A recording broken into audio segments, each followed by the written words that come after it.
Bom dia pessoal. Já são 10h10. Eu gostaria de ir começando aqui falando sobre algumas informações importantes aí do nosso curso, né? Então nós estamos aqui nessa plataforma do Jitsi. Eu acho que ela funcionou muito bem na semana passada. Então acho que vai rolar legal pro nosso curso. Quando vocês entram no Jitsi, vocês têm a opção de, né, escrever o nome para se juntar à reunião, né? E foi bom que quase todos vocês colocaram o nome mesmo de vocês, o que me ajuda muito. Só tem um que tá sem o nominho aí, e isso de alguma forma me atrapalha porque eu não consigo, inclusive, fazer aqui o, o controle da presença de vocês aqui na reunião de hoje. Isso, obrigado, era o Gabriel. Obrigado, Gabriel. Peço então sempre que vocês coloquem o nominho, que vocês podem colocar a qualquer momento. Vocês percebem aí que o Jitsi ele é bem leve, bem tranquilo, bem intuitivo. Ele não fica criando muitas histórias e muitos vínculos com a gente, né?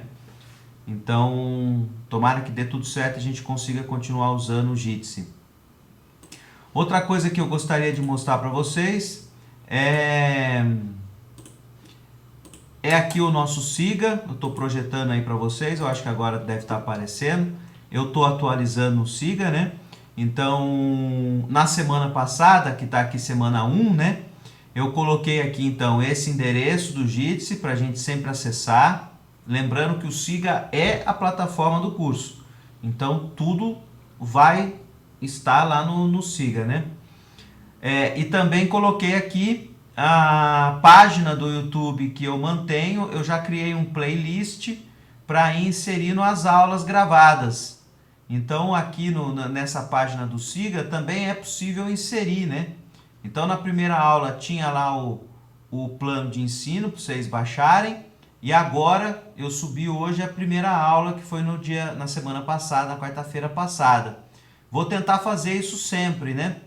Sempre que der, o Siga mantém esse templatezinho aqui do YouTube na própria aula, então eu acho que vai ficar bem fácil para acompanhar para quem... Bom, vocês estão aqui assistindo a aula, vocês não vão assistir a aula de novo, né? Quer dizer, espero que vocês estejam assistindo a aula, porque ninguém abriu a câmera, então às vezes vocês podem estar fazendo outras coisas por aí, né? Mas principalmente para quem faltou, né? Para quem não tá presente, ele vai poder acompanhar o curso pelo Siga. Pretendo fazer isso então na sequência aqui também. Para hoje, eu tinha pedido para vocês assistirem um pequeno vídeo e lerem um texto. E aí, de certa maneira, eu gostaria de saber como é que vocês estão nessa sequência. Conseguiram ver o vídeo?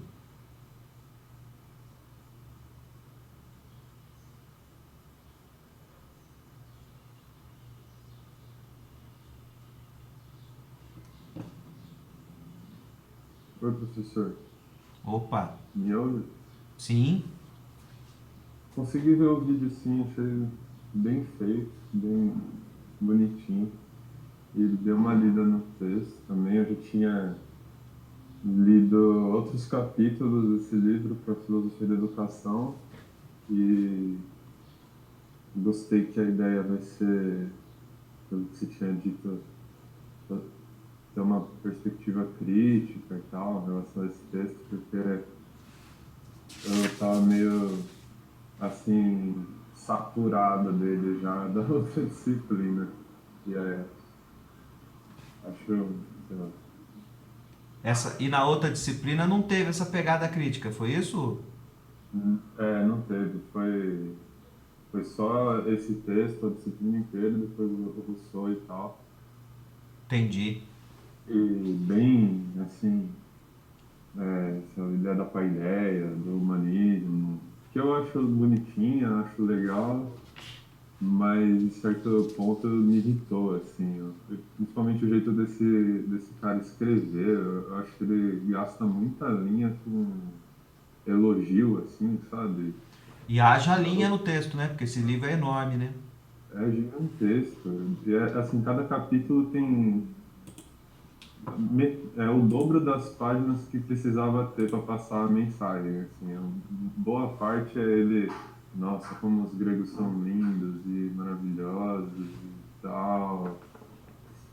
Enfim, eu também achei que ele passa uma ideia meio ilusória assim sobre os gregos, porque a gente estava fazendo a disciplina junto sobre Nietzsche, e aí você via como é, na verdade, toda essa ideia da paideia, pelo menos me pareceu que era uma coisa mais idealizada do que uma coisa que era praticada lá, né? A galera não estava muito é, preocupada com a virtude e tal, tanto que eu estava pensando nessas coisas por isso, né? Sei lá. Só comentando assim as impressões. Não, foi super bacana, Cadu. Eu acho que, já que você falou do Nietzsche, né? Tem uma questão importante aí que eu acho que é bom já começar a introduzir vocês, que é o seguinte. Os gregos existiram, estão lá, as provas estão lá, né? Que eles existiram, viveram e tinham os seus valores, as suas formas de enxergar o mundo, a sua filosofia. Outra coisa é o que a tradição fez com eles, né? Então, o Werner Jaeger, ele tem uma pegada de enaltecimento, né? Como você falou, um tom super elogioso e bem aos moldes daquilo que a gente poderia chamar de um eurocentrismo, de que eles foram o berço de tudo, né? De relevante que a gente tem na nossa intelectualidade. E o Nietzsche, por exemplo, já tem um tipo de leitura em que ele vê ali potenciais, né? A ideia de que um modo de vida, um jeito de pensar, um conceito que eles criaram tem uma potência de vida e que se mantém, por serem potentes, se mantém, né? Influenciando as pessoas. Se a gente vai ver durante a aula de hoje que o Jaeger, inclusive, escreveu em um momento de ascensão do nazismo. E o nazismo também tinha uma valorização da antiguidade grega e principalmente da antiguidade romana, com uma outra pegada. Ele tem essa pegada mais humanista, de dizer que eles são os grandes formadores de um espírito de cidadania, de sociedade, e a educação exercendo um papel importante na formação dos jovens para essa cidadania que é nascente ali, na visão dele. Enquanto que o nazismo estava muito mais interessado no discurso da força, da ordem, da hierarquia, do chefe, do vigor, da pureza da raça, né? Ou seja, olha para a antiguidade e traz outros elementos. Então, acho que isso é importante quando a gente começa a ler os teóricos, todos que vocês vão ler durante toda a universidade, que eles estão fazendo um recorte a partir do repertório deles e a partir dos objetivos deles, né? E a antiguidade mesmo lá, só quem viveu que sabe, né? Ou seja, essa mesma antiguidade, por exemplo, pode virar uma cultura pop e a gente vê os 300, né? E ver aquele tipo de estética de história de quadrinhos, né? Que enaltece ali uma determinada passagem. Ou seja, há muitas leituras possíveis dessa antiguidade, porque nós já estamos distante delas 2.500 anos, né? 2.600 anos. Convido vocês, inclusive, a perceberem o quanto essas leituras são interessantes na própria cultura pop, né? Que é a seguinte: se vocês assistem o filme Troia, que é com o Brad Pitt, aquele gato, vocês percebem que ele é bem diferente do Troia que tem no Netflix. Alguém já assistiu Troia que tem no Netflix, que é uma produção britânica?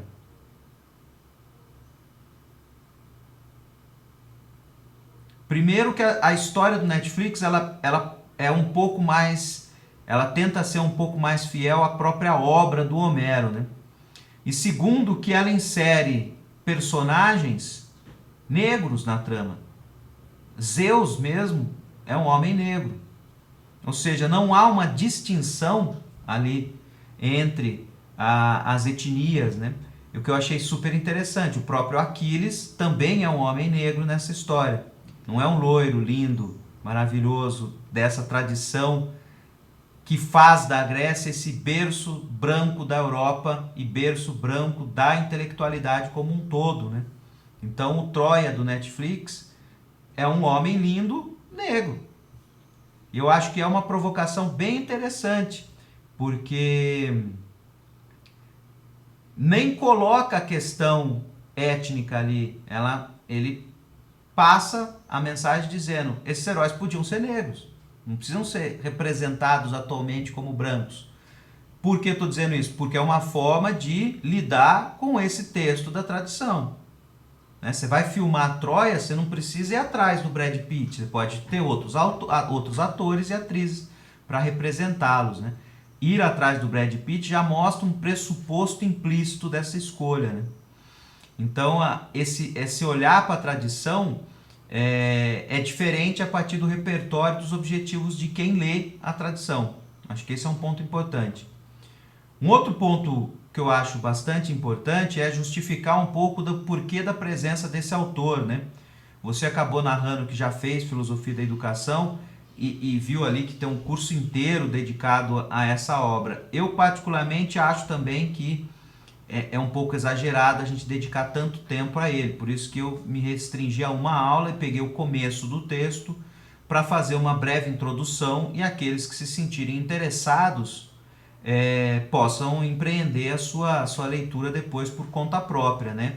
Então a ideia é fazer um pouco de uma espécie de apresentação da ideia principal, ver, aí cada um pode nascer em cada um interesse ou não pela obra, e esse tom um pouco chato da obra, que alguns reclamaram aqui pelo chat também, se deve, acho eu, a um espírito de demonstração de erudição muito grande do Jaeger, e que era um jeito de escrever de muitos dos que estudam o período da Antiguidade Clássica, né? O que eu estou chamando desse espírito de erudição? Ele quer demonstrar que ele leu bastante, que ele conhece vários autores antigos, que ele foi em vários documentos, em várias referências, para poder assim provar determinadas teses, uma vez que há uma distância no tempo muito grande diante desse período histórico.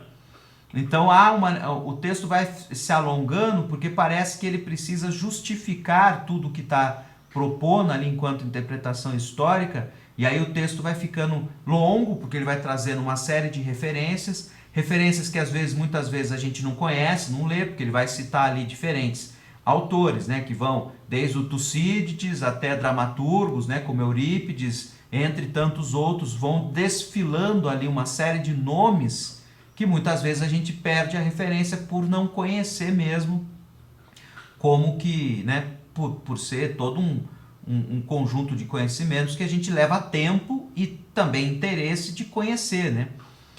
Eu, por exemplo, recomendo que dentro desse cenário todo, eu acho muito legal, por exemplo, ler as peças do teatro grego. Né? Elas são pequenas, é um teatro, né? Então é um diálogo na maioria das vezes, e são extremamente interessantes. Né? Então, por exemplo, Édipo Rei é uma história interessantíssima para vocês lerem, porque a história de Édipo é usada nas ciências humanas em diferentes contextos. Né? A mais famosa, eu diria que é a psicanálise. Mas a história em si é super curta, super pequena, assim, numa sentada vocês conseguem ler, porque não é uma leitura, e aí vocês se enriquecem culturalmente, se isso é o interesse de vocês, né, obviamente. Então acho que, de uma certa maneira, eu acho que essa é tô falando um pouco, entrou mais gente aqui na sala. O que eu queria mostrar para vocês evidenciar para vocês, um pouco também o método que eu quero trabalhar com vocês com esses textos, né? A ideia é que esse texto, então, seja lido por vocês previamente, assista um pouco do filme, para que vocês, de fato, façam que nem o Cadu fez, né? De elaborar já uma pré-visão sobre o que vai acontecer, para que na hora que eu apresente aqui os pontos básicos que eu quis selecionar, vocês possam dialogar comigo durante toda a aula, para que não fique uma aula apenas expositiva e com isso fique uma aula bastante cansativa para vocês e para mim também, né? Para vocês é até mais fácil, porque a maioria está com a câmera desligada mesmo, pode fazer café, pode jogar dama, pode ver o celular. Eu não, eu vou ter que ficar falando o tempo inteiro aqui. Agradeço, inclusive, o pessoal que está com a câmera ligada aí. Mas o importante é vocês terem essa pegada de que o texto é um recorte para incentivar o interesse de vocês por ele ou não. Então, se você começou a leu esse fragmento e não gostou, não quer mais, beleza, vocês não tem que ter afinidade com esses textos. Porém, ele é um texto que marca a opinião, acredito eu, marca a opinião, marca um jeito de pensar a escola presente até os dias de hoje. Então, acho eu que o curso de filosofia precisa trabalhar com esses pressupostos teóricos que fundamentam posições que são mantidas hoje por pessoas ligadas à educação. Então, de certa maneira, é um pouco disso que eu vou querer extrair de todas as leituras que nós vamos transcorrer no curso, desde essa primeira de todas, que eu diria que é aí que nasce essa pegada da educação para a cidadania, que está presente até hoje na Constituição brasileira, que vai ser o exemplo que eu vou dar para vocês, que um papel da educação é formar cidadãos, né? E é isso um pouco que o Jaeger encontra na paideia grega, nessa ideia de paideia grega. Aliás, na visão dele, os gregos inventaram isso. Antes deles não existia, nem antes e nem concomitante, né? Nem ao mesmo tempo dos gregos existia essa ideia de que a própria cultura se organiza para formar os seus próprios cidadãos, né? Numa ideia consciente e programada de formação humana.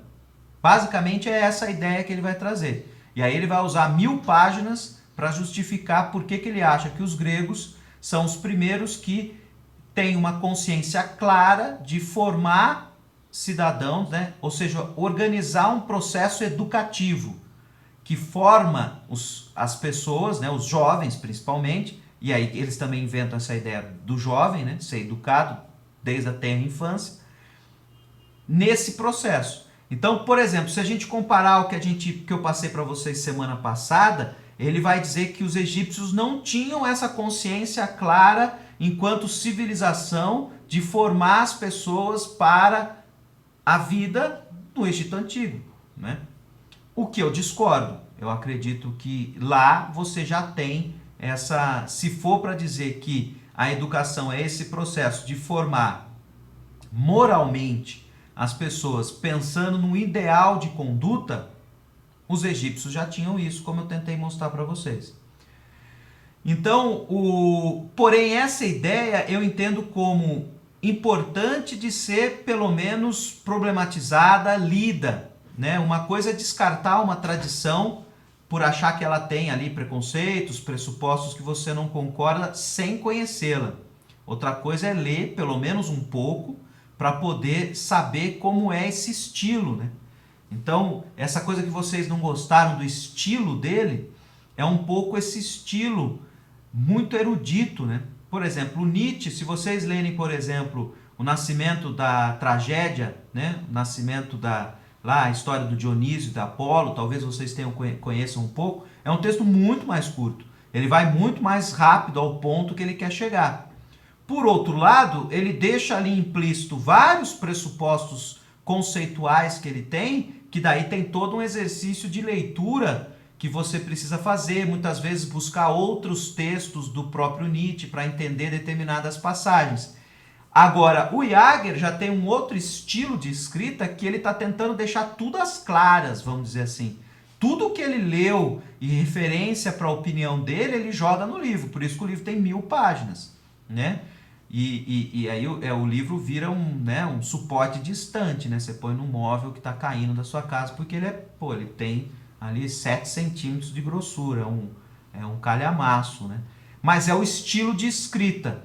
E isso eu acho importante que vocês também tenham um repertório desses estilos possíveis de produzir teoria, né? Eu acho interessante vocês se repertoriarem desses estilos lendo a fonte, né? Muito melhor ler a fonte do que ler um comentário sobre ele no meu modo de pensar essa nossa relação com a teoria, né?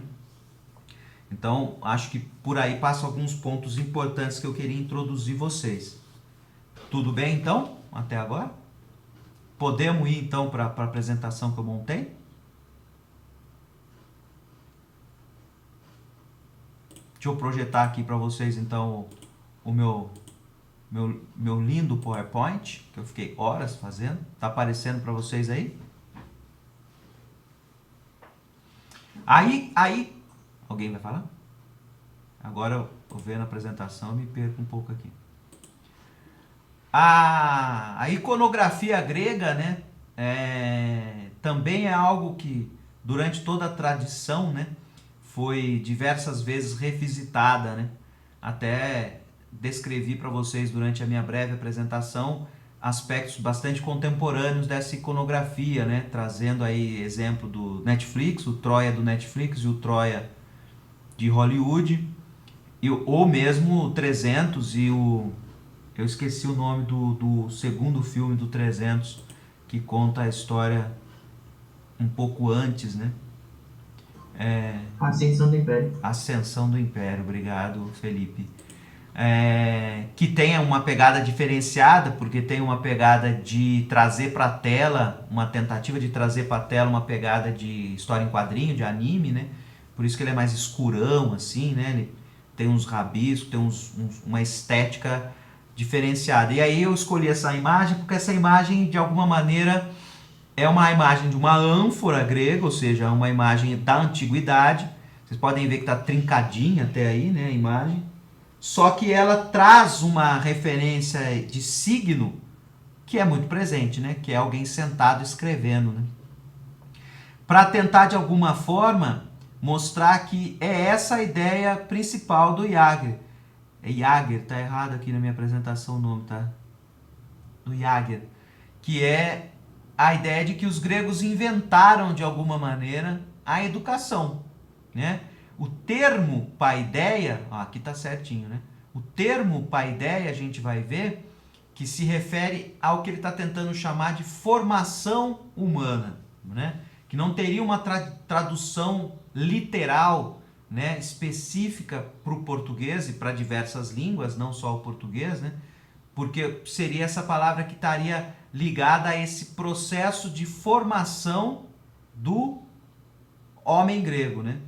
Portanto, de formação humana. Então tem um pressuposto aí da ideia de formação humana que ele entende que foram os gregos que inventaram e que ele entende que se dá no processo educativo. Então, por isso aquela imagem inicial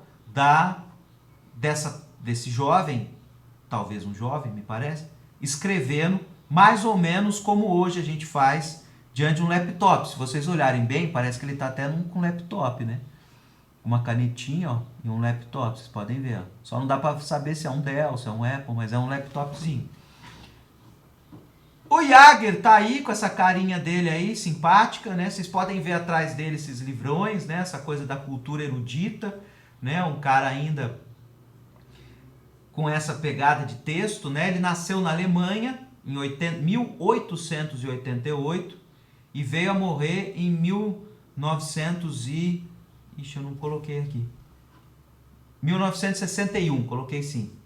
Em Cambridge, mas Cambridge é a Cambridge dos Estados Unidos, que é ali na região de Chicago, de Boston, a região onde tem muitas universidades dos Estados Unidos, essas universidades que a gente ouve bastante falar, de Harvard, do MIT, né? E ele se mudou em 36 porque ele era contrário ao regime nazista, e já em 36 ele percebeu que aquilo ali não ia dar certo e basicamente fugiu da Alemanha, mas se autoexilou, né? Ele não foi, em 36 ele não foi enviado, não foi exilado, né? Não foi mandado embora, ele mesmo se optou por sair. Porém, e nunca mais voltou, né? Morreu nos Estados Unidos, foi professor dessas universidades aí, né? Mas a obra Paideia foi feita na Alemanha. ela foi lançada pela primeira vez em 36. Logo depois ele sai da Alemanha. E a primeira edição brasileira é de 66. Já em 1966 ela já é traduzida e já circula aqui por conta da influência mesmo que ela tem em toda isso que é chamado de filosofia da educação. E muitos são, né, verdadeiros aficionados por essa obra, por ela conter essa ideia de que os gregos inventaram esse vínculo da educação, né, com a formação para a cidadania, né, que é o meu ponto hoje aqui com vocês, né.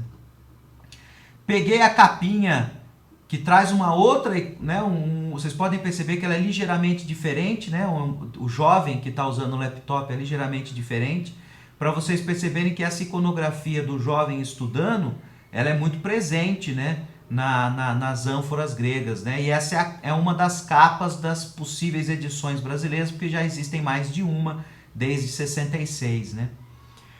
O que o Jager faz e por que essa obra é tão grande? Ele tenta dar conta de todo um período histórico grego que é muito grande, que vai principalmente da época do Homero, que é o autor da Ilíada e da Odisseia, né? A Ilíada tem esse nome porque a cidade de Troia em grego é Ilion, então a Ilíada é a Troia que a gente vê nos filmes, né? Ilion.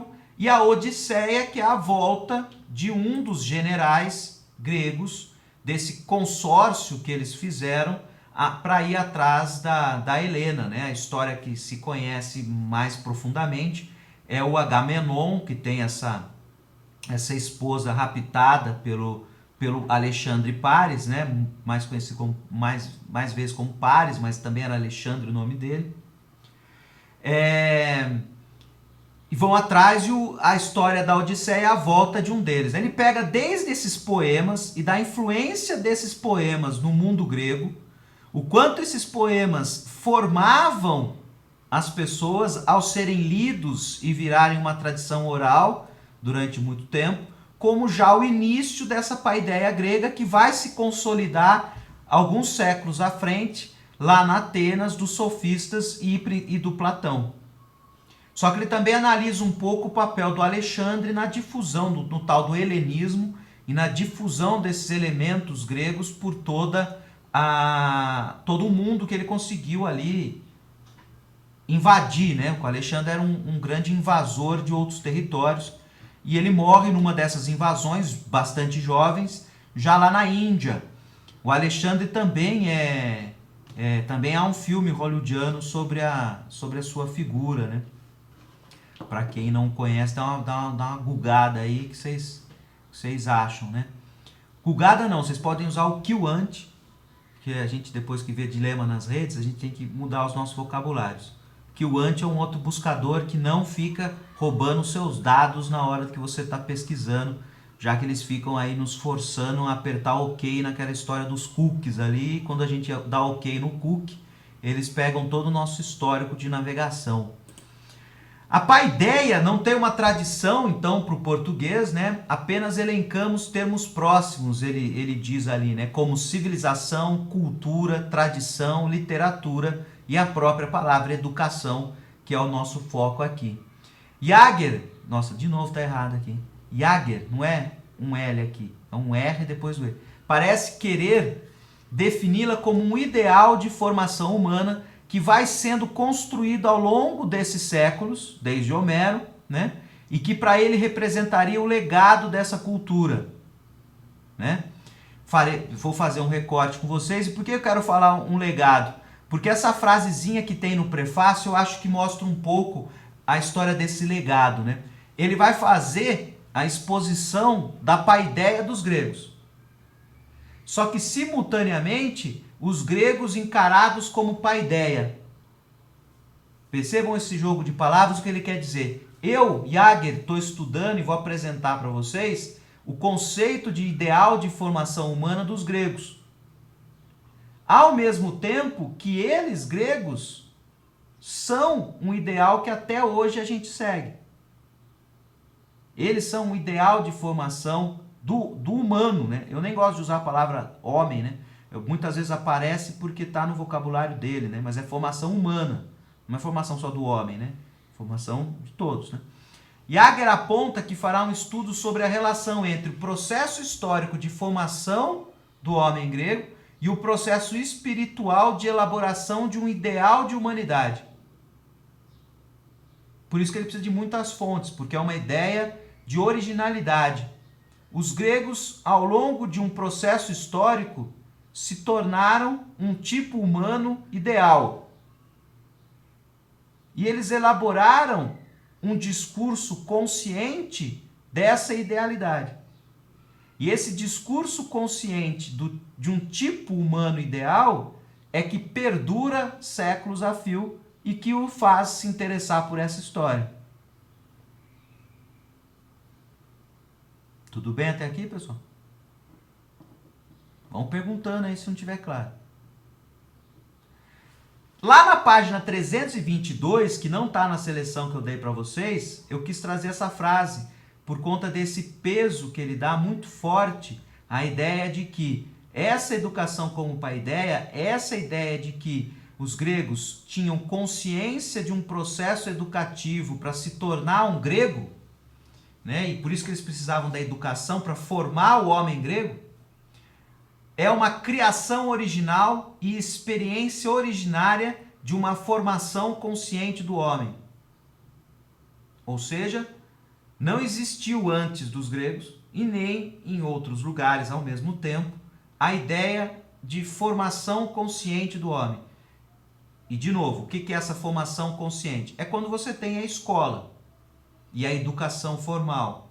Por que consciente? Porque um grupo de pessoas delibera e diz o que é a educação, quais são os conhecimentos necessários para a formação humana, que é o que nós temos hoje na legislação, nos diversos documentos orientadores das políticas públicas, do currículo, que vai desde a ONU, através do seu braço, a Unesco, né, o braço da educação da ONU é a Unesco, e as diferentes formas de pensar a educação nos diferentes países, né? Que é muito diferente de um país para outro. E alguns países comportam vários movimentos ao mesmo tempo, né? Como, por exemplo, o Brasil. A defesa do Jaeger é que isso passou a existir com os gregos. E aí que, de certa maneira, eu tenho um pouco de ressalva, porque eu acho que isso é um eurocentrismo muito grande. Ele está excluindo, por exemplo, todo um processo educativo de um indígena brasileiro durante séculos, né? Que tem outros, vamos dizer assim, outros expedientes educativos. Pode ser uma história oral, né? Uma tradição oral de passar via apenas oralidade para os jovens, né? Aspectos da cultura. Ou, por exemplo, a tradição chinesa, a tradição indiana, a tradição africana, tudo isso está completamente colocado como não consciente. Então seriam processos formativos, mas que não são pensados como uma paideia, como uma formação humana deliberada, consciente e organizada para a formação do humano, né? São experiências esparsas, são muitas vezes experiências ligadas à religião. Então não é uma coisa organizada. É um pouco isso o pressuposto que está implícito nessa fala do Jaeger, e fala essa que particularmente eu acho que nós estamos num momento da história que a gente precisa colocar esses referenciais em evidência. Por isso que eu trouxe já para vocês, na primeira aula antes, e aí talvez tenha dado a impressão de parecer um curso de história, né? Aquela tradição egípcia que nós vimos na aula passada, na qual nós temos exatamente isso. Um sábio egípcio, o Ptahotep, por exemplo, trazendo ensinamentos sobre formação humana e consciente, porque ele escreveu aquilo. Era um processo educativo, chamava instruções, né, para uma determinada pessoa, como se comportar, como exercer o poder, né? E aí tinham ali ensinamentos que iam desde o trato da mesa, né, como se sentar e portar na mesa, como se conduzir uma conversa, até ensinamentos morais mais complexos com relação à condução do poder e do povo. Então, como é que fica, né, essa referência? Letícia perguntou aqui para mim, eu não entendi direito o que ele chama de cultura. Ele cita que hoje em dia a gente distorceu o conceito quando nos referimos a outros povos. Letícia, ali, essa passagem eu acho que é a passagem em que ele inclusive cita a antropologia, né, e coloca a cultura como os aspectos talvez apenas materiais de diversidade cultural dos diferentes povos, né? Então ele tenta talvez dizer que o antropólogo, quando usa o termo cultura, ele está se referindo a aspectos materiais e imateriais de distinção dos povos. E talvez ele esteja querendo chamar a cultura dessa questão, da importância dessa formação consciente da sua própria tradição. Eu acho que é um conceito até um pouco mais elitizado de cultura. Então, cultura não é só um povo ter ali seus costumes, seu jeito de se vestir, seu jeito de falar, de comer, de casar, de morar, mas sim a cultura seria quando você pega tudo isso e transforma num discurso consciente e passa para as novas gerações como, olha, essa é a nossa cultura, você precisa fazer isso porque é assim, assim, assim, assado. Então eu acho que nessa hora ele tenta dialogar um pouco com os antropólogos, né? Tá ali logo na introdução, né? Por favor, pergunte. Se vocês quiserem, inclusive, trazer alguma passagem, se não ficou claro, vocês por favor, coloquem aí pra gente debater. Posso ir, então? Talvez agora a gente, pegando algumas frases, ó. A educação deve fazer parte da estrutura histórica objetiva da vida espiritual de uma nação.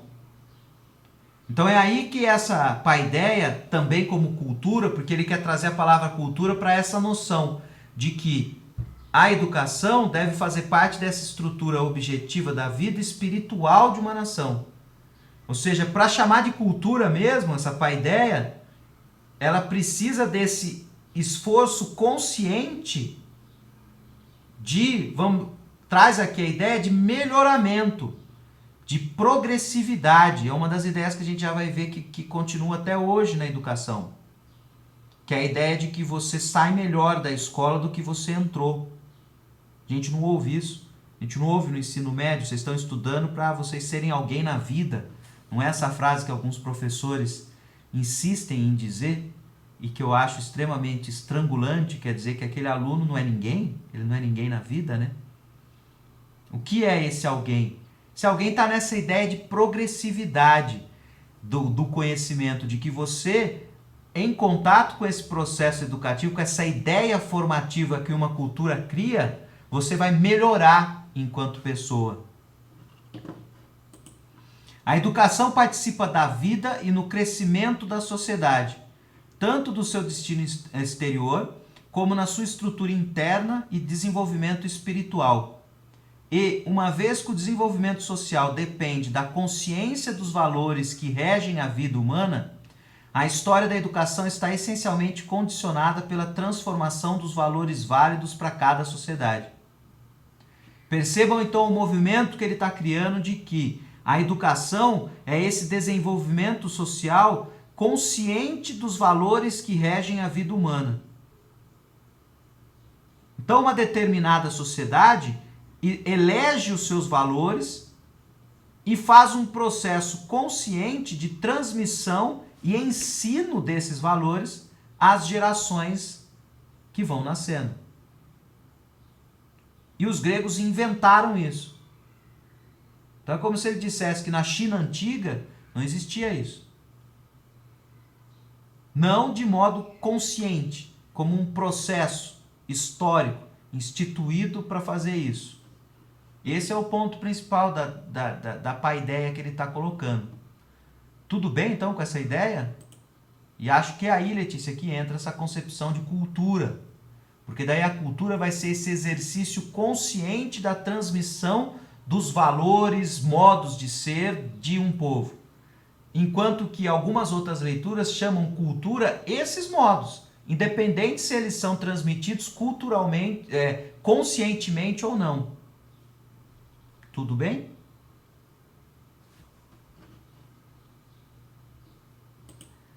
Chamei agora aí o lugar dos gregos na história da educação. Eu não, né? Ele chamou o primeiro capítulo. Aquelas frases iniciais eram algumas ideias que estavam no prefácio dessa seleção que eu deixei para vocês se deliciarem. E eu quero trabalhar esses 4 pressupostos que eu enxergo nesse começo do texto dele, que eu acredito que até hoje é mantido em diferentes níveis, em muitos discursos educacionais que a gente encontra. Então é isso que, de algum modo, eu quero destacar com vocês. O importante de ler essas teorias é chegar no fato de que determinadas práticas de professores estão penetradas por esses conceitos. Como eu cheguei até a frase do tipo, você precisa estudar para ser alguém na vida. Como uma coisa sai lá de um conceito que está numa obra e vira essa frase dita clichê, uma frase clichê, dita e redita muitas vezes em muitas salas de aula e que eu gostaria que vocês não dissessem. A transmissão é esse conceito, transmissão, evolução, helenocêntrico e antropocêntrico. Primeiro a ideia de transmissão. Então vamos lá, a ideia de que o processo educativo é um processo de transmitir conhecimentos para uma outra pessoa e que de certa maneira traz implícito o fato que ela não tem esse conhecimento. Então alguém que tem, transmite para quem não tem. E ali pro Jaeger isso é fundamental para ele, porque é exatamente isso que os gregos inventaram, que é a transmissão consciente de determinadas peculiaridades sociais e espirituais deles, para gerações mais novas. A gente vai ver quando a gente for ler Montessori, o Steiner e o Freinet, que há outras formas de conceber a educação.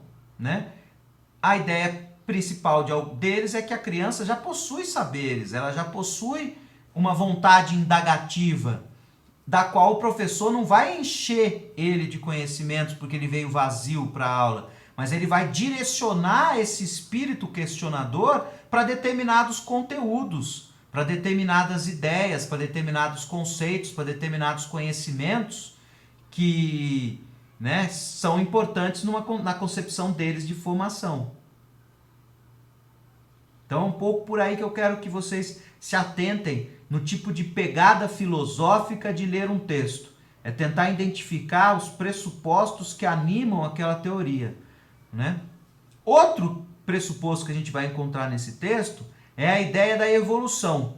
A ideia de que a educação cria formas melhores de existência humana, no sentido de que você vai para a escola para melhorar a sua existência. Ele também traz essas outras 2 ideias que estão aqui, que eu não quero separar, porque poderia ser separada, mas não necessariamente. Ele é helenocêntrico com essa ideia de que a cultura começa nos gregos. Ele usa inclusive essa expressão, esse conceito filosófico de arché. O arché é um conceito que os filósofos ditos físicos gregos, alguns também os chamam de pré-socráticos, inventaram, para dizer aquele elemento primordial, a origem de todas as coisas. O mais conhecido deles é o Tales, que fala que a água é a origem de todas as coisas. Eu não sei se vocês tiveram aula sobre isso no ensino médio. Lá na enquete de vocês, muitos tiveram aula de filosofia, alguns disseram que não tiveram, que foi meio errático, Eu li algumas respostas já, 19 me responderam já aquele questionário. Mas geralmente numa aula tradicional de filosofia, alguns professores do ensino médio tratam desse tema dos filósofos pré-socráticos, Não sei quantos de vocês estão habituados a isso. E aí surge esse conceito de arché como elemento primordial. Ele vai dizer então que a cultura grega é o elemento primordial da cultura humana, mundial. Então, por isso que eu chamei ele de helenocêntrico. Lembrando que o termo helênico é um termo que nasce nessa própria tradição, porque os gregos mesmo não se identificavam com essa palavra, porque eles se identificavam como espartano, ateniense, de Corinto, de Tebas, das suas diferentes cidades-estados. Esse termo helênico é a própria tradição que relega a eles, mas que já passa a ser usado pelo Alexandre, né? Por isso que ele o período do Alexandre é conhecido como o período do helenismo, né? E também está presente no texto do Jager a ideia do antropocentrismo, de que o homem é o centro do pensamento, né? E aí também é importante trazer para vocês referências atuais, né? Principalmente de filósofos de outra linhagem, não ocidental, como, por exemplo, o Davi Copenau, Ayrton Krenak, e filósofos que trabalham com a ideia do antropoceno, de que o homem não é o centro do universo, né? A questão ambiental é aquela principal que traz isso, né? Então, muitas tradições do pensamento indígena brasileiro, né, trazem essa vertente de que o ser humano é uma dessas idades do mundo, né? Então, ele não necessariamente é o centro do universo. É possível ter outras formas de enxergar a presença do homem no mundo, como ele não sendo o centro desse mundo, né? Eu vou passear por alguns desses pressupostos, né? Antes, eu só quero deixar esse slide aqui sobre os métodos de estudo do próprio Jager.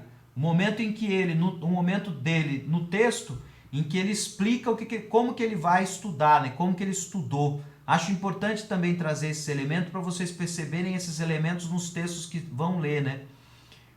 Muitos autores de filosofia da educação, filosofia, sempre explicitam o seu próprio método de trabalho no correr do texto, né? O ideal de cultura como princípio formativo e não o sentido antropológico de manifestações e formas de vida que caracterizam um povo. Tá aí, Letícia, chegou a hora. Eu ia falar de algum momento do significado da cultura, já antecipei, né?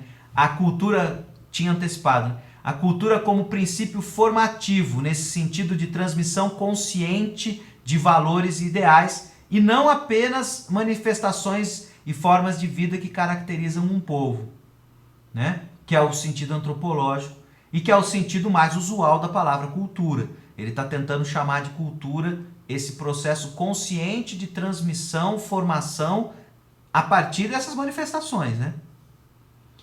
Ele também vai fazer uma história da educação grega coincide substancialmente com a da literatura. Então vai ter muita fonte da literatura. Por isso que começa com Homero, com a Odisseia, depois vocês vão ver vários poetas de diferentes fases gregas. E por isso que talvez o texto demonstre uma erudição muito grande, que às vezes a gente se perde, porque ele começa a citar Arquíloco, Safo, vários outros poetas que a gente não conhece, não leu, não fazem parte do nosso repertório, né? Mas que podem vir a fazer, vocês podem ler, inclusive, né? Então, no sentido originário que deram aos seus criadores, a expressão do processo de autoformação do homem grego. Ele vai encontrar na literatura grega um ideal de formação humano. E ele vai trazer isso para o estudo dele. Então ele não vai ler apenas discursos conscientes, né, como o discurso de Platão, como sendo aquele que fala sobre a educação. Mas, como o próprio poema do Homero, uma peça de teatro, também possui um ideal formativo dessa cultura grega. Esse é um outro método importante no texto dele, né?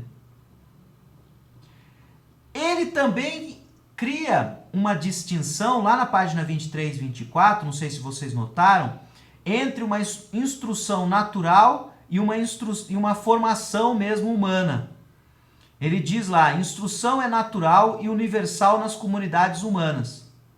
E é constituída por preceitos morais, como honrar o pai e a mãe, honrar os deuses, respeitar o próximo. Inclui ainda a techné, né, as técnicas profissionais. E existe uma formação que se refere à criação de um tipo ideal de homem, coerente e claramente definido, que oferece uma imagem do homem tal como ele deve ser. Então, estão percebendo aqui o crivo histórico e a separação histórica que ele cria para os gregos. Aqui que entra o helenocentrismo. E dizer que o Ptahotep, a China, o indígena brasileiro não tem um processo de formação humana. Por quê? Porque eles têm instrução só. Eles ensinam preceitos morais e técnicas. Essas técnicas profissionais é como fazer um vaso, como fazer um cesto, né, para você caçar, como, né, ou no Egito Antigo era bem complexo, porque era criar um sistema de irrigação a partir da cheia do Nilo. Né? O Nilo chegava até um lugar, eles criavam canais para irrigar outros mais longe, né? Mas não, isso é técnica. Isso não tem um ideal, um tipo ideal de humano que precisa ser transmitido. Tudo bem, pessoal? Não fique com raiva. Mas é isso, é uma cisão. E aí, o que dá raiva, na verdade, é o fato de que ele vai dizer que os gregos fizeram isso. E aí, por isso que ele precisa de 1000 páginas para justificar isso.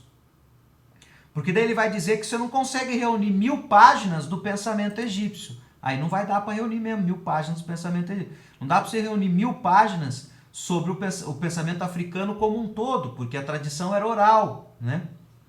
Esse conhecimento era transmitido oral, ele não era um texto. Né? Então, aqui está por isso que aqui é um método de estudo, ou seja, é um pressuposto importante que ele coloca aí nesse método. Vamos voltar agora para aqueles pressupostos, né? Eu quero trabalhar com vocês a ideia de que a transmissão é um desses pressupostos que permanece no discurso educacional até hoje. A educação não é a propriedade individual, mas pertence à comunidade. Ele vai dizer que toda educação é, assim, o resultado da consciência viva de uma norma que rege uma comunidade humana. Quer se trate da família, de uma classe ou de uma profissão. Quer se trate de um agregado mais vasto, como um grupo étnico ou um estado. Ele traz a ideia de que a educação é um processo de transmissão dos saberes e modos de vida de uma comunidade para os elementos mais jovens dessa comunidade. Isso traz implícito, inclusive, que nós somos, né, a ideia que nós somos um tipo de humano, né? O humano é um tipo de animal que nasceu para viver em comunidade e transmite isso enquanto comunidade. Transmite esses valores da comunidade. Aí eu coloquei como uma imagem aí a imagem tenta ser irônica, né? Que traz um pressuposto aí que é o zoon politikon, a ideia do animal político, do filósofo Aristóteles. O Aristóteles acha que o ser humano é um tipo de animal que nasceu para viver em comunidade. Só que diferentemente das comunidades de abelhas, de formigas, ou matilhas de alguns animais, né, ou do rebanho de um gado, o ser humano é aquele que cria essas regras e as transmite conscientemente para os seus descendentes, para as futuras gerações, né? E aqui a charge é só para tirar sarro do animal político aí enjaulado, né? Essa ideia de transmissão seria contrária do Freire? Sim. Principalmente porque a ideia do Freire, do Paulo Freire, a Letícia de novo perguntou? Não, agora foi a Heloísa. Porque o Freire pesa muito na ideia de que a tradição educacional, ele chama de bancária, né? Vocês devem ter lido isso daí, né? A ideia de que essa transmissão, inclusive, trabalha com a mente vazia, né? O aluno como um receptor, né? Como um cofrinho que vai receber as moedinhas, né? Então, você vai depositar neles tipo a tábua rasa do Locke. Só que a tábua rasa do Locke, vamos dizer assim, quando chega no processo educacional, a criança já adquiriu um punhado de ideias, né? Porque para o Locke, vamos dizer assim, a criança nasce sem nenhuma ideia. Daí ela vê uma cor amarela. Então ela passa a conhecer o amarelo. Daí ela tem o sentimento do duro ou do macio. E aí ela para. Então quando ela chega na escola e o professor fala duro, macio, ele já sabe o que é porque ele já teve a experiência. Então não é o professor que vai colocar na cabeça dele tantas ideias assim, né? Vai ser algumas delas. O Paulo Freire já trabalha, como ele trabalhava com jovens e adultos, e é aí que nasce, né? Vocês viram Freire na outra disciplina, né? O que ele partia do pressuposto de que essa pessoa que tem 40, 50, 60 anos, é óbvio que ela tem conhecimentos já. E que você não vai ali só transmitir saberes como se ela nunca tivesse, não tivesse nenhum conhecimento, né? É que é mais fácil ter esse preconceito com relação a uma criança, né? Como assim uma criança de 4 anos já tem conhecimentos? Pegar um senhor de 60 anos num banco escolar, mesmo analfabeto, ele possui muitos conhecimentos, né?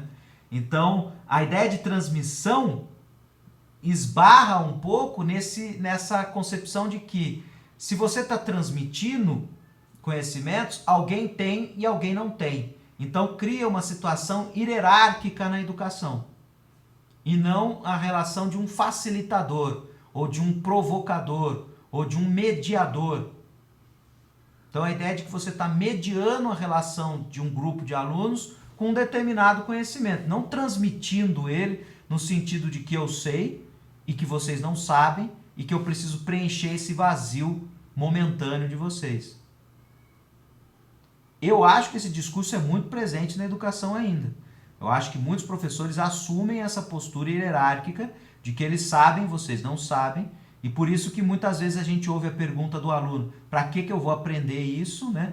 E o professor fala, você precisa saber disso, isso é um conhecimento que você precisa ter, né?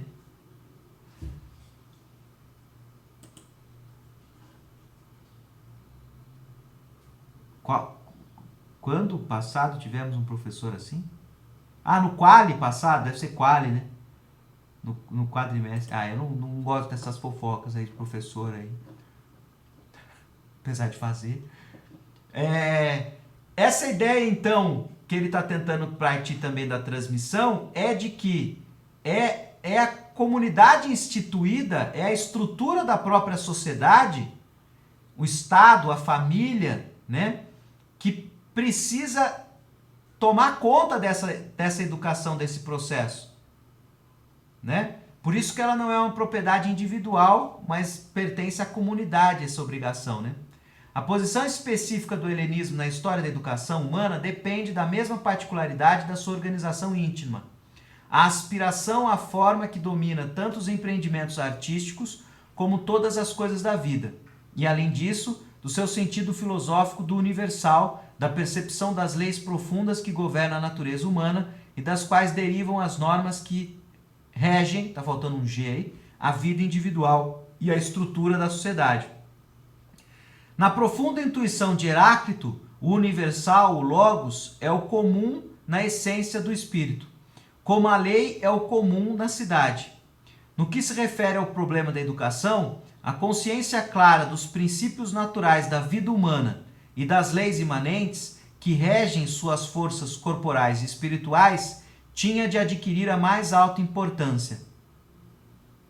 Percebam, o que ele está tentando dizer é que a escola, a educação, é um processo pelo qual a gente vai passar para a futura geração a essência do espírito humano, a lei e a lei.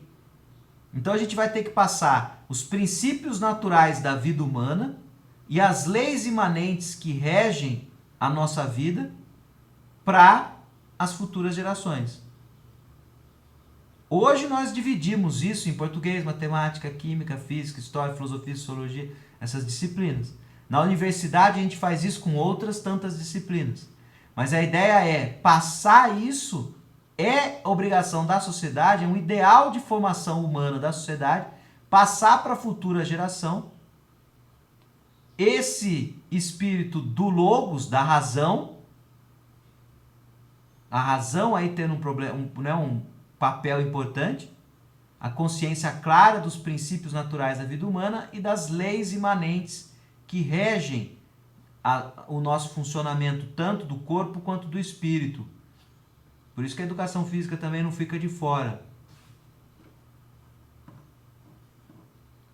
Colocar esses conhecimentos como força formativa a serviço da educação e formar por meio deles verdadeiros homens, como o oleiro modela sua argila e o escultor as suas pedras. é uma ideia ousada e criadora que só podia amadurecer no espírito daquele povo artista e pensador. Então perceba que ele traz aí duas coisas ao mesmo tempo. A ideia de que essa ideia de formação nasce com os gregos, que são um povo lindo e maravilhoso, como disse o Cadu no começo. Nós, como os gregos, são lindos e maravilhosos. Esse povo artista e pensador. E que traz implícito a ideia de que nenhum outro povo antes foi artista e pensador como os gregos, né? No máximo eles tinham ali umas técnicazinhas, mas não era tão grandioso quanto os gregos. Mas a ideia de que percebam o quanto o oleiro que trabalha com a argila e um escultor que trabalha com pedras, tanto a terra quanto a pedra, são seres inanimados. Eles não respondem, né? Eles não têm vontade. Essa metáfora faz da transmissão algo perigoso, que é você tratar aquele que você está formando como um vazio, como uma folha em branco, como uma pedra que vai ser esculpida, ou uma terra molhada que vai ser modelada na argila. Então percebam a força da metáfora aí, né? E a implicação de utilizar essa metáfora. A mais alta obra de arte que o seu anelo se propôs foi a criação do homem vivo. Os gregos viram pela primeira vez que a educação tem de ser também um processo de construção consciente. Toda hora ele reforça esse ponto de vista de que o que muda com os gregos é que eles fizeram da educação um processo consciente. E aí ele precisa usar até a palavra paideia para tentar trazer a ideia de que paideia é essa formação consciente do processo educativo.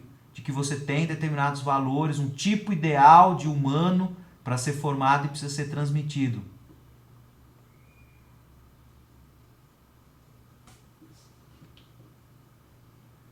Exato, Letícia. Você está trazendo um paradigma que está presente até hoje, que traz implícito essa ideia. O analfabeto não é obrigado a votar porque ele não teria essa, né? É pressuposto que ele não tem. Então ele não é obrigado, é facultativo, ele vota se ele quiser. Assim como os jovens, né? Menos de 16 anos, né? Nem pode, dos 16 aos 18, eles podem se quiserem, né? Por que as crianças não podem votar, né? Vocês já se perguntaram isso? Porque eles são tratados como incapazes.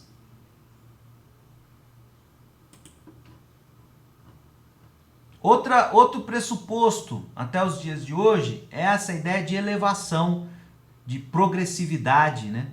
Que a escola representa na vida das pessoas. Nos estádios primitivos de seu crescimento, não teve a ideia clara dessa vontade, mas à medida que avançava em seu caminho, ia se gravando na sua consciência, com clareza cada vez maior, a finalidade sempre presente que a sua vida assentava, a formação de um elevado tipo de homem. A ideia de educação representava para ele o sentido de todo o esforço humano. E foi sob a forma da paideia de cultura que os gregos consideraram a totalidade da sua obra criadora em relação aos outros povos da antiguidade de que foram herdeiros. Então ele trata os egípcios, por exemplo, ou os mesopotâmicos, os fenícios, como, né, povos originários que eles herdaram determinadas características, mas eles elevaram isso a um outro patamar. Então elevaram isso para um outro patamar. E essa consciência histórica, de acordo com ele, vai se dando ao longo do tempo.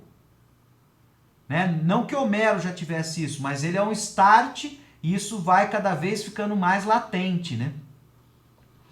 E essa ideia, portanto, que no meu modo de ver, traz essa concepção de que a educação ajuda a elevar a cultura e os saberes, os conhecimentos de uma pessoa. Né? E não diversificar ou articular. Você pode usar outros termos, né? A gente tem que, como eu mostrei para vocês como a metáfora ali, a escolha das nossas palavras mostra os pressupostos que elas trazem, né? Então você pode diversificar os seus conhecimentos e não melhorar os seus conhecimentos com a escola, né? Com um determinado grupo de ensinamentos, né? Helenocêntrico, a gente já está vendo desde o começo, né? Começo aqui não quer dizer início temporal apenas, mas ainda arqué, origem ou fonte espiritual, o que sempre, seja qual for o grau de desenvolvimento, se tem de regressar para encontrar a orientação. O arqué traz isso, né? Você tem sempre que regressar a ele para encontrar as orientações. Ele faz isso olhando para a história, né? E dizendo, por exemplo, que o Renascimento, período ali dos 1500, 1600 da Europa, também foi uma volta, por isso que é Renascimento, né? Para sair de um certo período medieval que era tido como obscuro. Mesmo que alguns padres da igreja também tenham feito uma espécie de volta ao grego ao estudarem Aristóteles e Platão, como Santo Agostinho e Tomás de Aquino, por exemplo, que são essas figuras conhecidas da filosofia que talvez vocês já tenham ouvido falar, e que eles ali no século XIX, XVIII, XIX, momento esse inclusive de unificação alemã e de criação de um discurso de união entre as diferentes tribos que orbitavam ali, reinos que orbitavam em torno do Império Prussiano, era importante para eles terem uma espécie de ancestralidade comum com a Europa e trazer esse espírito de formação alemã. E o Jaeger, de alguma maneira, está tentando se contrapor a um espírito bélico, militarizado, hierárquico, que esse movimento deu, que a gente vai ver na educação prussiana, e também que vai dar no nazismo, né? Para fazer isso de uma forma mais humana, trabalhando mais com valores humanos, de valorização do humano e não com a valorização do aspecto da hierarquia, da ordem, da beleza, da força física e do vigor físico. Mas ele está pedindo uma volta a esse espírito grego, porque esse espírito grego é renovador. Sempre quando se volta a ele, vocês encontram ali tantos elementos enriquecedores da cultura que você consegue relançar toda a cultura atual a partir dele. Isso é ser egocêntrico. Não é só elogiar os gregos e dizer, olha como eles eram lindos e maravilhosos, olha como eles inventaram o teatro, a filosofia, a polis, a democracia, a Olimpíada, né? A gente vai ouvir muito esse ano quando começar a Olimpíada. Os gregos inventaram. Não é que eles inventaram só isso, não é só isso importante. O importante é dizer que revisitá-los, voltar a eles, renova a nossa própria possibilidade de cultura hoje. Isso é ainda mais helenocêntrico. É como se pensar a nossa cultura hoje, repensá-la, inventar coisas novas, dependesse dessa necessária volta a eles, né? Ele vai reservar também todo o elogio à filosofia, né? Inserindo essa ideia de que se você pode até falar que tem educação em outros lugares, que tem teatro em outros lugares, alfabeto, né? A moeda, tudo isso estava circulando ali no Mediterrâneo e vários países são responsáveis pela sua criação, mas para ele a filosofia não. A filosofia é a cereja desse bolo grego aí, dessa moussaka grega, né? Para falar um prato grego. É a criação mais bela do espírito grego. A percepção clara da ordem permanente que está no fundo de todos os acontecimentos e mudanças da natureza e da vida humanas. Todos os povos criaram seu código de lei, mas os gregos buscaram a lei que age nas próprias coisas e procura reger por ela a vida e o pensamento. E ele cita como exemplo a ideia platônica como suprassumo desse espírito intelectual, dessa intelectualidade grega. Percebam, essa ideia tem um componente que é o seguinte, como que é pensar de uma forma diferente disso, né? A forma de pensar diferente disso é enxergar nos gregos o seu valor como sendo intrínseco à vida que eles viviam, ou seja, é um estilo. Né? Eles inventaram um estilo de política, de filosofia, um modo de fazer, e não o modo de fazer. O tipo de artigo muda tudo aí. O Jaeger acha que eles inventaram o modo de fazer filosofia e não uma filosofia. Quando você usa o artigo indefinido, você está dizendo que existem outras. Essa é uma delas. Então, a postura aí é não tratar a filosofia grega como universal e sim encarar a filosofia como pluriversal. Pluri de muitos. Ou seja, a filosofia surge em muitos lugares, em diferentes épocas, com diferentes características. Os diferentes grupos indígenas da América Latina, da América do Norte, tinham seus conceitos filosóficos, suas formas de enxergar o mundo, assim como as diferentes tribos africanas, assim como as diferentes tribos da Ásia, né? O Japão milenar, a China milenar, e mesmo os diferentes povos da Europa, né? Então, tratar a filosofia como um suprassumo desse espírito helenocêntrico faz parte de uma fase aí, vamos dizer assim, que cada vez mais é questionada, é criticada, né? E acho importante criticar e trazer esses referenciais. Não existe tradução no Brasil ainda, mas tem uma obra que é bem interessante de um autor que se chama Martim Bernal, que se chama Atenas Negra, né? E ele traz todo a discussão sobre como surgiu, não tem tradução, então só está em inglês, porque ele é britânico, chama Black Athena, né? Traz toda essa reflexão sobre a importância de que esse espírito helenocêntrico foi inventado num determinado momento da tradição, que é o que eu falava para o Cadu logo no começo da aula, há 1 hora atrás, mais ou menos, já que nossa aula já tem 1 hora, hein? De que a tradição também cria uma imagem desse período, né?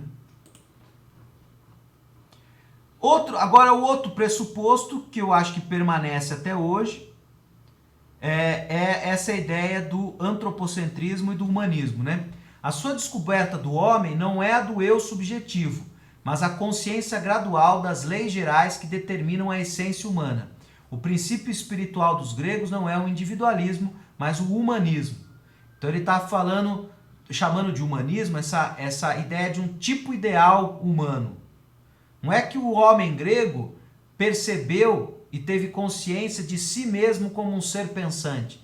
Ele teve consciência de que existe um humano, uma essência humana que precisa ser cultivada e transmitida. Significou que a educação do homem, de acordo com a verdadeira forma humana, com seu autêntico ser. Então criou essa ideia de ser, né, humano. A ideia de um tipo ideal que precisa ser conhecido, né, estudado e transmitido, né? Ora, o homem considerado na sua ideia, significa a imagem do homem genérico na sua validade universal e normativa. Como vimos, a essência da educação consiste na modelagem dos indivíduos pela norma da comunidade. Essa frase é bastante significativa do que ele está propondo como educação. Modelagem. Não se esqueçam do oleiro que modela a telha, né? Ou do... Fale, Cadu, que eu tô falando bastante, vocês estão... Eu acho que é aí que fica, assim, especialmente problemático o eurocentrismo dele, né? Porque essa modelagem do ser humano, essa ideia de educação como tendo uma ideia do que é o ser humano e o que é o ser, é uma coisa que parece ser muito mais antiga, né? Você pegar tradições orientais, assim, indianas, ali, sudeste asiático, tem tanta coisa que os alemães já tinham consciência também a esse tempo, até no século XVIII ali já tem filósofos falando sobre isso, e parece uma miopia assim bem, não sei, parece se é ingenuidade, se é um recorte mesmo, sei lá, reflexivo.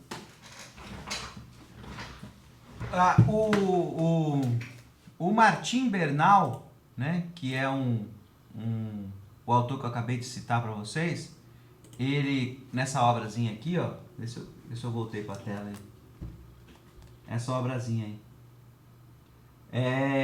Também não é pequena não, ela é meio que assim, também dá para pôr embaixo da estante. Assim. Só que o espírito dele é o contrário, é mostrar isso que está escrito aqui, ó, o próprio subtítulo que está escrito aqui, que eu vou ler para vocês, ó. Raiz afroasiática da cultura clássica. Raiz afroasiática da cultura clássica. E aqui embaixo ele diz assim, ó, aqui mais embaixo. Tudo, a fabricação da antiga Grécia entre 1785 e 1985. Qual é o pressuposto que ele defende nessa obra aqui?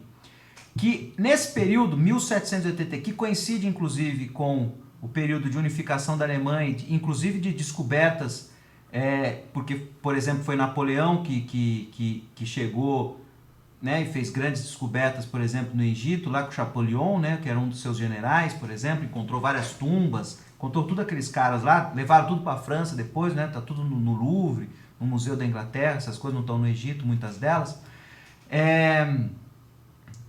Eles tiveram que se inventar enquanto nação.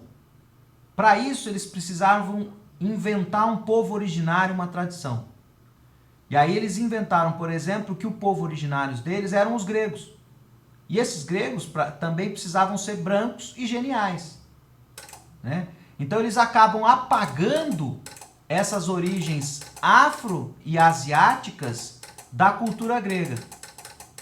Então o que ele defende lá é que, aqui melhor dizendo, é que a cultura grega possui e deve muito a todo esse conjunto de ideias, tanto asiáticas, e ele centraliza nos fenícios, quanto africanas, acabar centralizando nos egípcios, né? Que influenciaram essa cultura. Então, eu acho, Cadu, que não é uma miopia, é um processo deliberado de formação de uma tradição baseada na construção de raízes próprias e que é vendido como verdade, né? A gente assiste a Globo, se a gente vai assistir a Globo, não sei se vai ser a Globo, se vai ser a Record, quem que vai passar, a gente vai assistir as Olimpíadas e eles vão falar lá o quanto que os gregos foram geniais de terem inventado a Olimpíada. Esses caras já foram pesquisar e falar sobre os esportes e eventos, né? A gente vê até hoje em dia, não sei se vocês já viram cenas disso em algum programa de televisão, das Olimpíadas dos indígenas brasileiros, os caras carregam toras e tem toda uma série de lutas e tudo mais. Quer dizer, isso não é tão genial quanto as Olimpíadas gregas, ou seja, não é ingênuo, não é falta de estudo, é deliberado, né? É se alinhar a uma leitura do mundo que centraliza neles. A filosofia e o teatro também são outras. Aí são aqueles que são ditos que são só dali, né? Então acho que de certa maneira não é uma ingenuidade, é uma escolha teórica. E a gente... Vou dar uma procurada nesse livro aqui, já achei que tem na internet. Veja aí se tem. Um aluno meu de um outro curso, ele escaneou essa obra, eu até posso procurar aqui o PDF e mandar para você se você se interessar. São três volumes desse tamanho, porque ele também, como ele vai atrás dessas raízes afroasiáticas, e aí é o mesmo espírito do Jäger, entendeu? Ele precisa também documentar tudo isso, então ele também usa fragmentos de textos, achados arqueológicos, entende? Ele vai atrás de uma série de elementos para justificar vários elementos, né, dessa ideia dela. Muito legal. Mando sim, eu vou procurar aqui, deve estar em alguma pastinha e eu acho. Deixa eu voltar aqui para me apresentar. Tô achando Professor. que pois não? Bom dia. Bom dia. Eu tô achando essa ideia, me corrija se eu estiver errado, mas eu tô compreendendo essa ideia de modelagem de uma maneira mesmo como uma criação histórica, né, da tradição, porque eu estou vendo contradições com os textos gregos mesmo, os textos de filosofia, por exemplo, com uma contradição muito forte com a ideia de reminiscência, né? Porque na ideia de reminiscência o indivíduo ele já apresenta conhecimentos que ele vai desenvolver, que ele vai relembrar de alguma forma. Então não tem essa ideia de que outra pessoa vai ensinar para ele, vai impor ou vai educar a fim de se tornar um ser ideal. Não sei. Tá meio confuso, assim. Acho contraditório. Sim, eu acho que você pode é um pouco disso que eu estava tentando falar logo no comecinho lá, Bruna, que uma coisa é o que os gregos fizeram, né? O que está no texto do Homero, das poesias, e outra coisa é o que a tradição teórica de comentadores fez a gente acreditar nisso, né? Então a teoria da reminiscência do Platão, que achava que a gente, né, tem uma alma, não sei quem conhece muita gente conhece a teoria do mundo sensível e inteligível, mas essa é o livro 7 da República. A reminiscência está no livro 10 da República. No livro 10 ele conta essa história de que a nossa alma habita o corpo e ela existe antes do corpo. E ela contempla o mundo das ideias, daquela distinção entre mundo das ideias e mundo sensível, né? E lá ela contempla tudo. E aí ela passa por um longo caminho, né? Até o processo de chegar no corpo que ela vai encarnar. Tem um pouco dessa pegada espiritual aí, né? Da religião espírita. E nesse longo processo, o fim desse longo caminho, para essa alma encarnar, existe um rio. E esse rio é o rio Leté.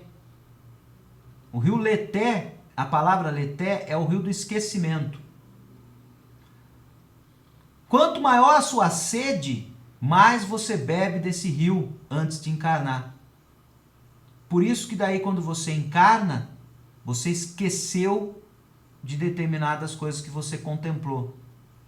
E aí o processo de educação é um processo de revelar isso que foi esquecido.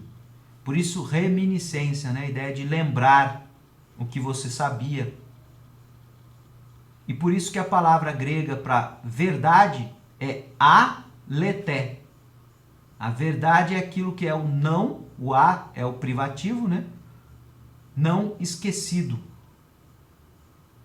Né? Então o Platão funda toda uma teoria da educação, inclusive o Jäger enxerga no Platão exatamente o ideal consciente dessa transmissão, porque ele enxerga a obra A República como o maior tratado de educação que já se teve, né? Mas ele faz outro recorte. Ele vai trabalhar a ideia do ideal da República Platônica. O ideal da República Platônica coloca o filósofo como governante desse estado ideal, porque o filósofo é aquele que conhece as ideias de bem, conhece as ideias de justiça, e por isso ele pode governar aqueles que não têm aptidão para essas ideias. Então Platão também, ao mesmo tempo que ele diz que nós temos ideias dentro da gente que a gente precisa parir, é isso que a maiêutica socrática, Sócrates se comparava nos textos a uma parteira, porque ele dava nascimento a ideias que estavam dentro da gente. Ele também criava uma hierarquia entre os humanos, a partir de habilidades naturais que existiriam em todos, né? Alguns têm mais aptidões para a razão, para o pensamento, alguns têm mais aptidões para a força física e alguns têm mais aptidões para trabalhos manuais. E nisso ele divide o seu ideal de cidade. Os governantes e juízes, aqueles responsáveis pelo comércio, pela manufatura, que seriam as habilidades manuais, e os soldados responsáveis pela proteção e guarda da cidade. Ou seja, aí também caminha para uma espécie de determinismo, né?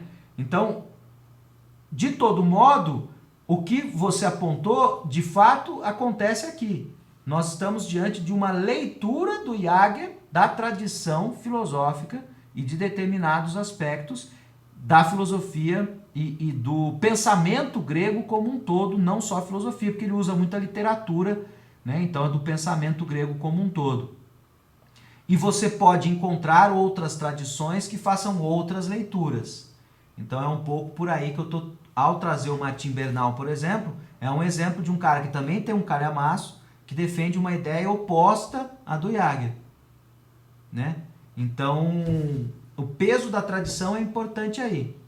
Por isso que é sempre importante, Bruna e demais alunos, ler os textos que ele está se referindo. Se ele cita ali o Platão e ele faz determinado, vá ler o Platão e ver o que você acha. Se você acha que é o que o Jäger está dizendo, ou você acha outra coisa, né?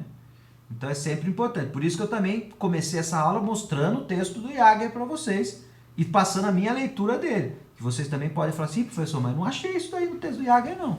Eu acho que ele não está dizendo isso daí, não. Eu acho que tem uma outra coisa aqui, um outro ponto, né? Como o próprio Cadu falou, por exemplo, ele fez um curso em que tinha um tom mais elogioso do Jäger. Eu estou fazendo um outro recorte. essa questão dos recortes da tradição são muito importantes vocês irem percebendo essas nuances. E aí, esse ponto que você colocou é muito interessante de aprofundar e pensar mais nesse choque, né? Como é que fica esse choque entre essa ideia de que você transmite saberes para alguém que precisa aprender isso, ou ela, na verdade, já tem e você está só trazendo de dentro dela esses saberes, que a teoria da reminiscência do Platão propõe, né? Então são dois processos. Será que são processos antagônicos? Será que na verdade eles não conversam entre si? Né? Então é algo para ser desdobrado a partir desse contato inicial, que a aula não vai dar conta de tudo isso. Né? Já são 11h30, não cheguei nem na metade dos slides ainda. Mas é algo que a gente pode desdobrar, né?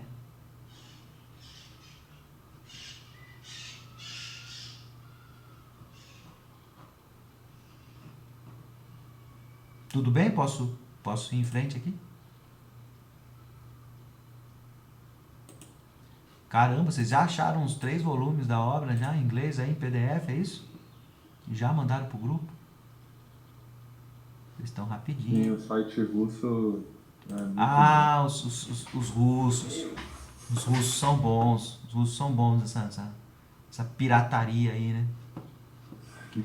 Eles navegam fácil nessa pirataria aí. Não tem tradução, então quem quiser ler vai ter que ler no inglês mesmo, né?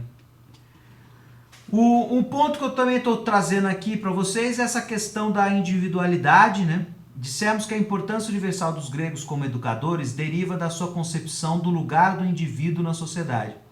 E quando esse povo atinge a consciência de si próprio, descobre, pelo caminho do espírito, as leis e normas objetivas cujo conhecimento dá ao pensamento e à ação uma segurança antes desconhecida.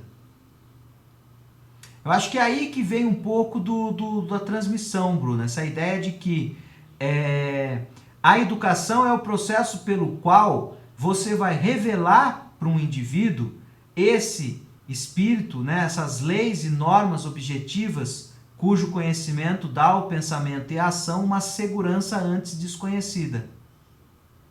Então acho que o espírito está um pouco mais nessa ideia de transmissão. E o processo, se no processo de transmissão o Platão, num determinado momento, trabalha com a ideia de que a pessoa, na verdade, já tem algum desses pressupostos e ela precisa de uma facilitação, né, do mediador para que esse conhecimento aflore, apareça, né? O Platão, de fato, tem essa relação. A educação, a tradição educacional, meio que não trabalha tanto com isso. Obviamente que há uma tradição que trabalha com isso. Rousseau, por exemplo, os autores que a gente vai ler. Mas o grande status quo, o clichê da educação é achar que o aluno é vazio, que ele precisa ter isso transmitido para ele e não relembrado. O que tem implicações didáticas e pedagógicas importantes na forma de você conduzir a sua aula e conceber a própria escola, né? Então acho que é um pouco aí que você percebeu essa diferença, né? Do mesmo modo, a liberdade sofreada sem esforço, características do espírito grego e desconhecida dos povos anteriores, baseia-se na consciência nítida de uma legalidade imanente das coisas. Eu separei essa frase porque ela é importante para a filosofia.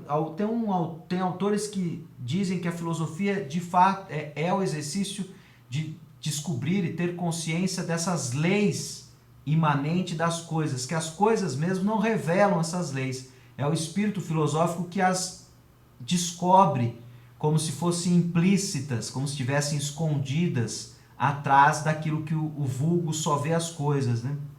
A tendência do espírito grego para a clara apreensão das leis do real, tendência patente em todas as esferas da vida, pensamento, linguagem, ação e todas as formas de arte, radica-se nessa concepção do ser como estrutura natural, amadurecida, originária e orgânica. Então, eles conceberam o humano, o homem e a sua individualidade como um ser que consegue entender as leis implícitas que regem a natureza, a sociedade, né, a política, a linguagem, a ação, a arte. Entendem?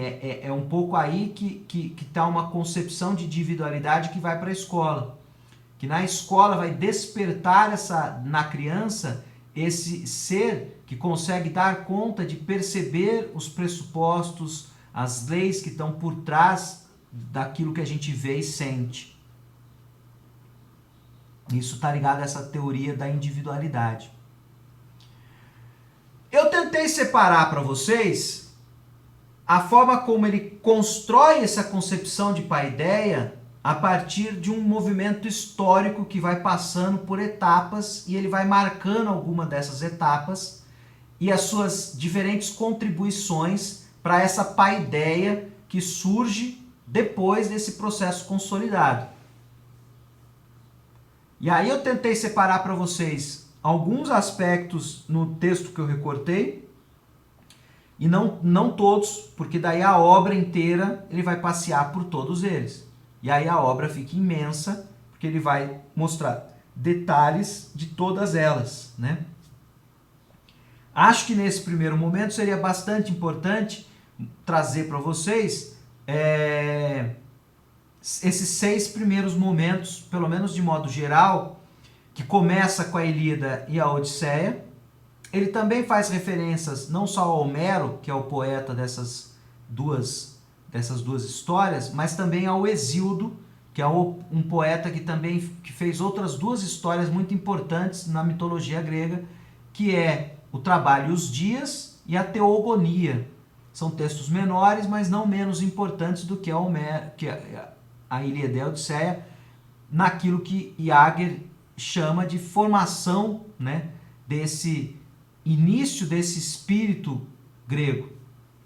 Ali o que você tem, de acordo com ele na página 26, é o nascimento dessa ideia de um ideal cavalheiresco, da nobreza e do heroísmo guerreiro, o mais excelente, né? O vigor e saúde são o areté é essa excelência, né, do corpo, sagacidade e penetração são o areté do espírito.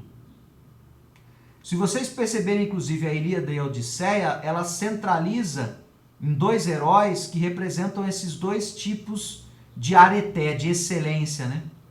O Aquiles como a excelência, né, da força e do vigor, e o Odisseus, ou Ulisses, como a excelência da sagacidade, da inteligência, né? Então, o Aquiles e o Odisseu, o Ulisses, né, são os responsáveis por esse espírito de nobreza que as crianças, quando leem, formam esse ideal. Entendem o processo educativo disso?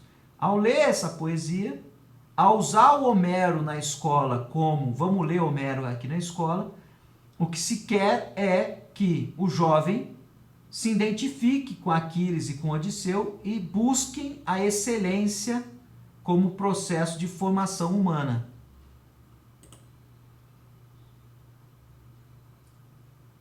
A escola é cheia de heróis, né? Não só os super-heróis de hoje em dia, que as crianças adoram. Quem tem filhos ou irmãos menores aí, sabe que a criança se identifica rapidamente com essas histórias de herói. E o quanto isso forma. Então, tentem perceber isso nos irmãos menores, ou filhos, sobrinhos, primos, o quanto ele vê o Homem-Aranha e ele quer subir na parede, né? Ele vê o Thor e ele quer salvar alguém. É um pouco nesse espírito que o Jaeger está dizendo que o poeta grego e a poesia da Ilíada e da Odisseia forma, né? Ela serve num processo educativo. Então, Platão, quando vai lá fundar a sua escola, ele fala que as crianças têm que ler esses poemas porque eles são formadores dessa excelência do espírito grego. Só que daí, no caso, é um pouco mais... tem alguns outros valores que não só o do Homem-Aranha ali, né? Vamos dizer assim, o Homem-Aranha ele enxugou ali os valores para alguns poucos valores, né? Eu não conheço muito a mitologia dos super-heróis, para poder falar alguma coisa. Né? Esparta já traz para o Jäger um outro espírito. E um espírito único e singular dentro daquilo que ele chama de um espírito grego. Porque só em Esparta que você tem essa educação já estatal, né? O Estado é responsável pela formação das crianças. No período de Homero e de Hesíodo, a educação se dá mais para uma certa elite, porque pressupõe a alfabetização, para ler os poemas, para continuar nessa, por isso que é nobreza, né? Para essa nobreza manter-se enquanto reinado, enquanto príncipes e, né, eruditos, né?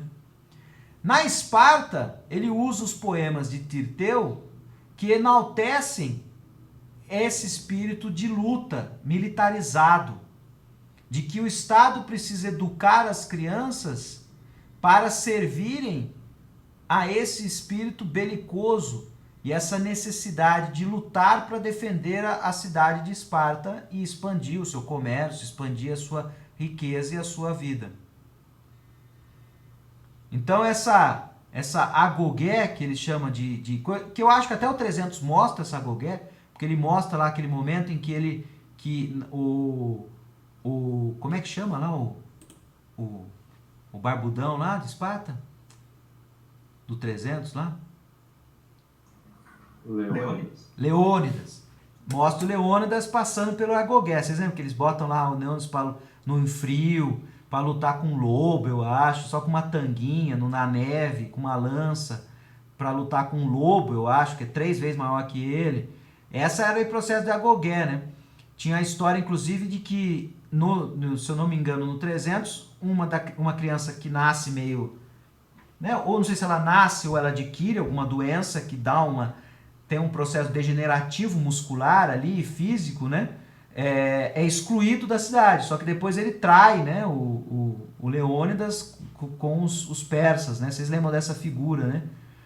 Ali aquele personagem ele não passa nessa educação estatal que visa o vigor físico para a defesa da cidade. O 300 é o exemplo da egogé grega aqui colocada em evidência pelo Jäger usando as ideias desse poeta Tirteu.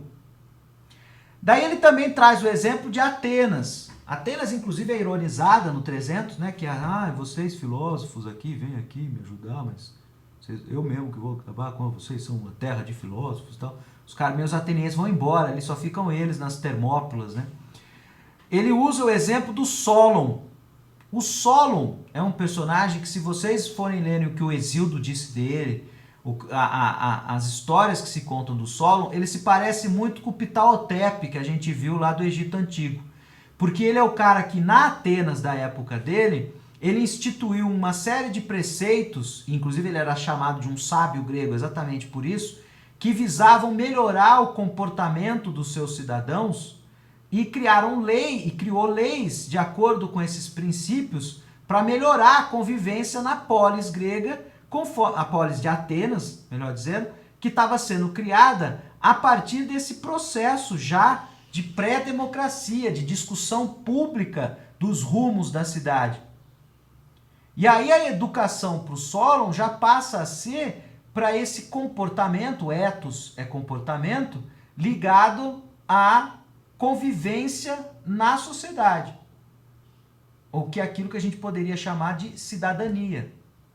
Então percebam que aí a gente tem um processo histórico que o Jäger está construindo, da paideia grega, passando por essas etapas e essas peculiaridades. Você tem, num primeiro momento, a educação como o ensino da excelência do corpo e do espírito para uma nobreza. Você também tem a ideia de uma excelência, mas uma excelência militar. E aí já não é uma nobreza, é o Estado oferecendo para todas as crianças em Esparta. Por isso que ela é única, de acordo com ele, porque ela escapa desse ensino para uma nobreza. E Atenas recoloca a questão, mas em outros termos. Já não tem uma nobreza você já tem um grupo, né, as demos, que representam determinadas famílias que possuem terra. A gente nunca pode esquecer que essa democracia ateniense era masculina e censitária, ou seja, só homens com terras, exclui-se as mulheres e aqueles que não possuíam posses na cidade, da democracia, dos rumos da cidade. E educar é educar um contingente maior, porque já não é só uma família nobre, já são várias famílias, então é um contingente um pouco maior, num comportamento em função de leis. Eles passam a valorizar um conjunto de leis que organizam a cidade como importante. É aí que nasce a noção de polis, que é bastante explorada nas aulas, principalmente de história, do ensino médio. Quando a lei passa a ter um valor mais importante do que o rei desse período do Homero. E dentro desse espírito da Atenas grega, ele separa mais esses 3 momentos. O momento do teatro grego, principalmente Ésquilo e Sófocles, que também, assim como Homero, também ensina valores a partir da poesia. Depois ele fala dos sofistas, que o Platão notorizou como opostos dos filósofos, né? Porque eles seriam aqueles que ensinam cobrando dinheiro para formação, para esse debate da democracia grega. Mas que o Jaeger diz que é exatamente aí que nasce a paideia, com os sofistas. Por isso que lá no capítulo que eu selecionei para vocês, eu pulo, acho que do Homero, já direto para os sofistas. Porque, inclusive, no começo do capítulo dos sofistas, ele meio que faz uma recuperação dos momentos anteriores. Ele vai dizer que os sofistas, ao cobrarem para darem esse ensinamento espiritual de como falar em público para os jovens que tinham que ir nesse debate, lembrando que na Grécia Antiga, né, na Atenas, desse período, esses debates, em alguns momentos, no momento de auge dos sofistas, era um debate que era feito por uma minoria, só que essa minoria, ela ocupava os cargos principais da cidade. Então é por isso que a gente tem que fazer várias nuances, né? Então, até a função de juiz era ocupado por cidadãos escolhidos ali naquele momento. Né? Não era um cargo de um cara que vai lá, ocupa esse cargo e fica lá até morrer. Essas decisões eram feitas por um grupo, só que esse grupo tocava vários aspectos da organização da sociedade. E aí os sofistas eram aqueles que ensinavam os jovens a se dar bem nesses debates públicos. Tanto da decisão dos rumos da cidade, na decisão das leis, quanto no próprio julgamento de determinados casos. E ele usa bastante esse sofista, o Protágoras, né? Existem outros, como Górgias, por exemplo. E o Platão se contrapunha a esse espírito, vamos dizer, monetário que os sofistas tinham de ensinar por dinheiro, né? Porque eles eram pagos, e diz que eles não eram verdadeiros, né, sábios. Né? O filósofo era aquele que ensinava o Sócrates sem cobrar. Né? E aí que ele passa a criar esse antagonismo entre sofistas e filósofos. Não que o métier deles mudem muito, mas o que muda mais é essa relação com a própria forma de instituir o saber. Aí lembrando que o Platão já se insere naquela que é a escola platônica, né? Já trabalha com essa formação a partir da filosofia dele. Né? Aí você se circunscreve a uma escola, né? Em que ele ensina a própria filosofia, diferentemente dos sofistas, que ensinavam retórica, ensinavam argumentação por um grupo de pessoas, para eles colocarem isso em prática nas discussões públicas. Então o Jaeger vai passar por essas, pelo menos eu destacaria essas 6 etapas. O livro é imenso, então ele passa por outras tantas etapas. Né? Tem algumas coisas que permeiam esses momentos. Mas eu diria que esses são os mais marcantes do que ele quer passar como características dessa paideia grega que se constitui ao longo desse processo. De Homero até a sua consolidação com sofistas e Platão. Eu tirei essa frase que ele diz que a República, né, a obra, a República do Platão, é antes de mais nada, ou seja, antes de ser uma obra de dizer o que é uma república, uma obra de política, ela é, na verdade, um tratado, né, sobre a formação humana. É um livro sobre educação, essa obra. Então, eu tinha reservado para destacar para a gente conversar hoje esses momentos, né? Então, aqui eu ia passear por Homero, depois passear por Esparta, depois passear aqui pelo Solon, pelo Sófocles, pela Sofística e chegar aqui no Platão, na Alegoria da Caverna. Então, faltava tudo isso para chegar aqui nessa ideia de que a paideia platônica para o Jaeger é o momento ideal. O estado ideal é apenas o espaço adequado que ele, filósofo, necessita para a edificação da sua forma. Essa caracterização de punho do próprio filósofo coincide com os resultados da nossa análise. Ele acha que o estado ideal criado pelo Platão é o ideal da paideia grega, da formação humana grega. O Platão seria o suprassumo dessa paideia grega, né? E aí o filósofo como o rei dessa república, né? Então eu pretendo, vou ter que falar sobre tudo isso um pouco na próxima aula, talvez, um pouquinho, né? Trazer um pouquinho disso para a próxima aula, apesar de que, porque agora já está batendo meio-dia, está na hora de acabar, vocês devem estar cansados já de tanto me ouvir falar. Mas na verdade semana que vem nós não temos aula, porque semana que vem é um feriado, apesar de não acontecer o carnaval, né? Ele o feriado vai ser mantido aqui na universidade, para o calendário estar mantido, né? Então, dia 17 não temos o nosso encontro. Para sexta-feira eu já deixei uma atividadezinha lá para vocês, para a gente continuar pensando a paideia grega. Vocês, inclusive, podem já começar a fazer, mas eu volto a tocar na paideia grega então na próxima aula. Me atrasei aqui na explicação. Quem não leu tem o tempo de ler o texto também e tentar, quem conseguir, já fazer a atividadezinha, porque eu acho que seria bacana passear ali por essas características desses períodos históricos que eu separei para vocês. Eu vou tentar começar a disponibilizar esses PDFs também lá no Siga, certo? Como tarefa do carnaval, como vocês não podem ser foliões, vocês vão ter que ficar em casa para não pegar e disseminar essa praga desse coronavírus aí que não acaba nunca.